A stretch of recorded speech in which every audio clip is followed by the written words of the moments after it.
Alors, Père Mesmer, on était dans le premier voyage missionnaire, et là, on va passer à ce qu'on appelle le deuxième voyage missionnaire. Voilà, il est reparti vers Antioche, donc il va repartir à nouveau. Alors, l'itinéraire du début, je le saute parce qu'il est très compliqué. C'est le moment où il repasse à Antioche de Pisidie, ça c'est sûr. Hein. Et puis là, il veut aller... la grande route qui s'ouvre, là, pourquoi? Non, l'esprit lui dit de ne pas la prendre. Bon, alors il s'en va vers le nord. Après ça, il veut aller en Mysie. L'esprit lui dit de ne pas y aller. Donc il file à nouveau vers l'ouest. Tout ça le conduit à Alexandrie de Troas. Bon, donc dans la province de Troade, à 40 km de l'ancienne ville de Troie, un port fondé par Alexandre le Grand, comme l'indique son nom. De nombreuses Alexandries. Hein. Bon. De là, alors, il va s'embarquer pour Philippe. Parce que, alors, selon l'acte des apôtres, il a une vision, un Macédonien, donc un type de la Macédoine, province de Grèce, hein, lui se montre à lui en rêve, hein, et lui dit « Viens à notre secours ». Bon. Deuxième version, il est certain qu'à Alexandrie de Troas, il a retrouvé un certain Luc. Luc qui va être un compagnon de Paul dans un certain nombre de circonstances et qui va en particulier quitter Alexandrie de Troas avec Paul pour le mener vers Philippe, qui est une ville où Luc exerce la fonction de médecin. Donc là, c'est très proche.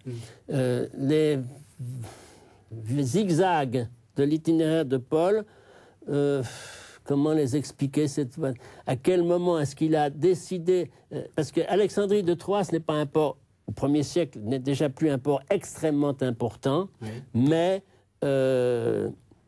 Oui. Alors, il suit une route qui mène là. Pour s'embarquer, c'est le port qui mène vers Philippe. Ce qu'il faut expliquer, c'est qu'il est déjà un peu en rupture avec Antioche. Enfin, manifestement, il s'est un peu fâché déjà avec son copain Bernabé, comme vous dites. Non, il n'a pas voulu partir avec Bernabé parce que Bernabé voulait bien repartir, mais en emmenant Marc à nouveau. Alors non, ça, il a dit non. Non, ils ne sont pas fâchés, moi je ne veux pas de bisbille là-dedans. Hein. Oui. Et alors, est-ce qu'on a une idée un peu de comment Paul, justement, voyageait là, quel soutien il avait? Comment il fallait bien qu'il trouve de quoi manger, de quoi dormir Ça, il se débrouillait sur place. Hein. C'est très difficile d'avoir la moindre idée là-dessus. Hein. Les voyageurs se débrouillaient. La sécurité n'était pas terrible, mais enfin, ils bénéficiaient quand même de la grande période de paix romaine. Hein. Oui, ça c'est quelque chose d'important. Ah oui, ça c'est sûr. Hein. Et alors, Alexandrie de Troas, ça ressemble à quoi actuellement? Il reste quelque chose ou... Alors, c'était une grande ville avec un port et qui avait 2 km de construction par derrière. Hein. Tout ça n'a jamais été fouillé. Alors, ce qui reste, c'est des bouts de colonnes. La première fois que j'y étais, on ne savait pas très bien où c'était. On a trouvé, alors il y avait un morceau de bain romain qui existait, qui était énoncé, etc. Bon, d'accord, c'était pas ce qu'il y avait de plus passionnant d'ailleurs, parce que les bains romains, il y en a partout. Hein. Mais alors, on voulait le port. Hein.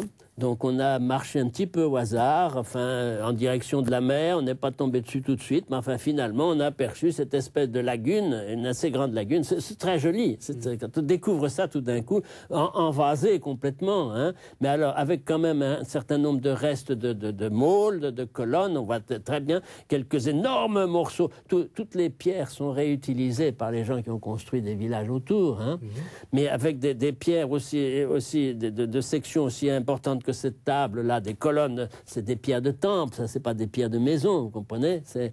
Et ça c'est tout de même très important et très attachant. Et puis alors là Paul s'est embarqué, elle a commencé à partir un peu plus loin, là, en allant vers ce qui s'appelle Kavala aujourd'hui, qui est Néapolis dans l'Antiquité. Pour porter la bonne nouvelle de Jésus-Christ un peu plus loin. Et donc vous recommandez vraiment Alexandrie de Troas, parce que c'est quelque chose qu'on visite pas beaucoup. Les gens qui visitent Alexandrie de Troas sont des gens qui ont visité les ruines de Troie, parce que là, ça n'est pas très loin. Mais ceux qui s'occupent des villes de Troie ne s'occupent pas toujours de Paul, alors... D'accord, mais c'est quand même un endroit que vous recommandez. Ah, moi, c'est un... On sent que vous en parlez avec passion. C'est un endroit que j'aime beaucoup, parce que c'est pas fouillé, bien sûr, c'est pas touristique, c'est pas visitable avec des gens qui n'y connaissent rien.